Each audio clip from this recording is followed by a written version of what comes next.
Hello everyone, this is Persephone and I'm making this video because I want to discuss how I think that having a near-death experience 2 years ago, on April it's going to be the 2-year anniversary, has made me a psychopath. This is self-diagnosing. The only two things that I've officially been diagnosed with are CPTSD from childhood abuse and autism, but I want to see if there is anyone else out there in the world that they're going to find this video and connect to what I'm saying, or they have been through the same. Because I've been on these forums where people say things like surviving something that almost killed them made them more patient and more kind and appreciating the good things in the world, and I'm deranged compared to them. It hasn't been like that at all, and I see a number of progressive changes in me that if you told me 3 years ago that you would become like that, I would have said there is no way. I'm into self-development. So I'm going to start by the most small changes and move on to the bigger and more profound ones. And this is also a video as a warning to not provoke me too much, because it seems that there are many people in this world that their secret to success and happiness is being too stupid to realize what's going on around them and how bad their life is and how talentless they are and how the world works. So I'm just staying very far away from these people anymore. I want nothing to do with them and their liabilities. The first change is that in the past, I would help people if someone stopped me on the street and asked me for directions or asked me for spare change or asking for something. I would always help, and now I never do.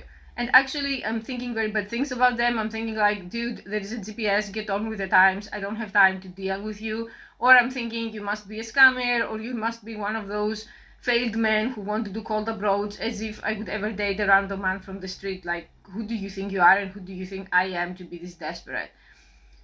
The second change is that I absolutely despise my parents, the narcissists. I'm not going to harm them, I'm not going to dox them or do anything against them, but if I never saw them again, I would be the happiest.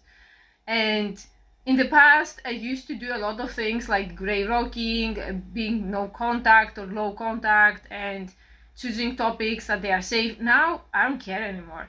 I asked my father recently, because he's still contacting me and harassing me using my health as an excuse that supposedly he cares. Like, first you ruin the person's life and then you pretend to care. And I said, you know something? When I was growing up and I was in this extreme tiger parenting and there was all of this extreme competition and abuse and, oh my God, how are you going to survive? How are you going to make a living? And later I realized this was a not masochistic, sadistic lie, because we had enough money for me to choose something that I want to do without being on survival mode all the time, and they just chose that because they hated me.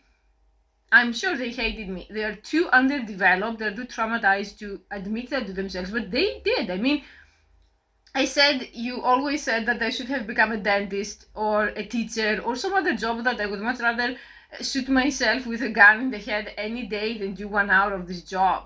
And the excuse was, well, you have to make money, you have to eat, you have to pay rent, money don't grow on trees. And I said, have you ever thought that if you felt that you're this financially unprepared to have a kid, maybe you shouldn't have had one in the first place? And he said, well, someone brought me to this world to suffer for survival, so that's what everybody does, so I bring someone else into this world to suffer for survival, and if I wasn't child-free, I should have brought someone else to impose that suffering on them. Like, excuse me? So, because you suffered, because some idiot brought you into this world without thinking, does that give you the right to perpetuate evil? And I say it now, so I think that's really stupid and really low empathy. Oh, so I suffered, so now I'm going to impose that on someone else. Like, ho, ho, ho, it's my time now. The other thing is that I'm not going to hold back into covering for any abuse.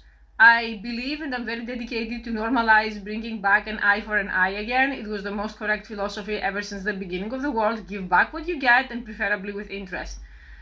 I believe that people were extremely upset at me sharing screenshots with how they abused me on the Night Flirt forum, because no one has ever done that before.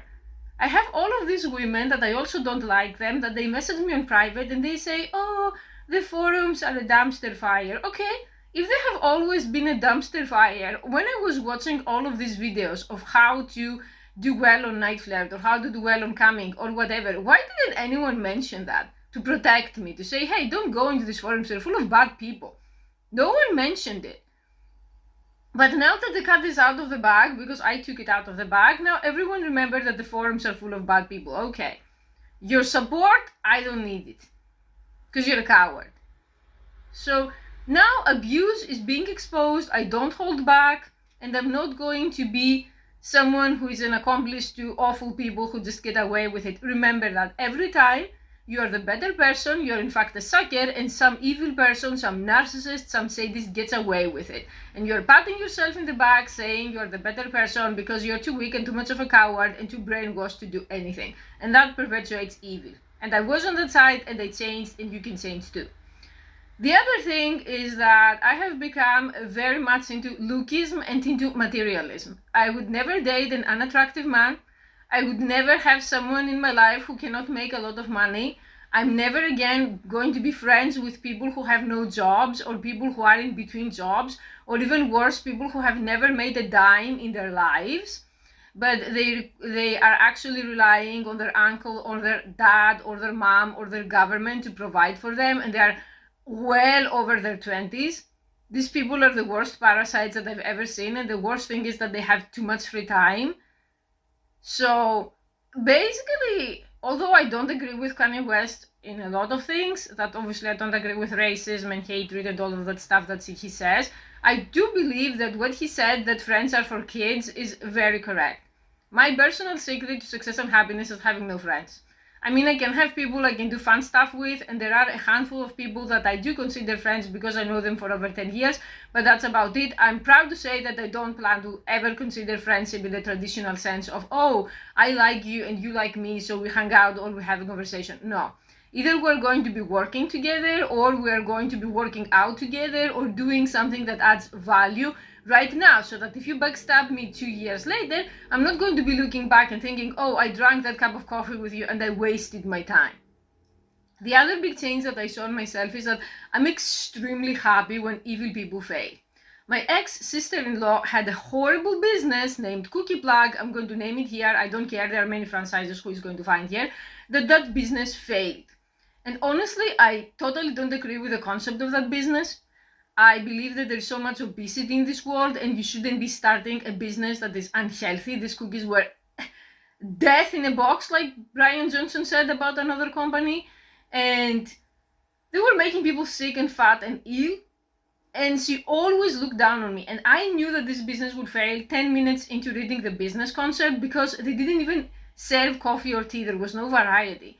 And they were promoting some extremely racist culture and some drug culture with the names of the cookies. So I'm going to tell you, I'm happier that this woman failed than if I had succeeded right now. Like, if you asked me, you become a millionaire now, today, and your sister-in-law, your ex-sister-in-law, because she's not my sister-in-law anymore, she becomes a millionaire too, or you stay as you are with all of your problems and she fails, I would choose that she fails. Each and every single time. And if you say you're crazy, probably yes I am, but also because now, one day, because there is a reckoning in this world, no matter how much people try to think that there isn't, one day, the next day, she's ever going to say anything or write anything and insult me, I'm going to look at her and I'm going to say, I wasn't the one who chose the butt plug business as my business. Well, it's Cookie Plug, but it's about the same. They have the same worth into this world. So I've never been a schadenfreude type of person before. I didn't care if someone failed or someone succeeded. I minded my own business. Now I don't. If you are evil, your business is my business, and I'm going to keep an eye on you. And I say this for the people who are actually hating me, that I check the social media and what are they up to, the people who hate me, because you have to keep your enemies closer than your friends, because they are plotting against you.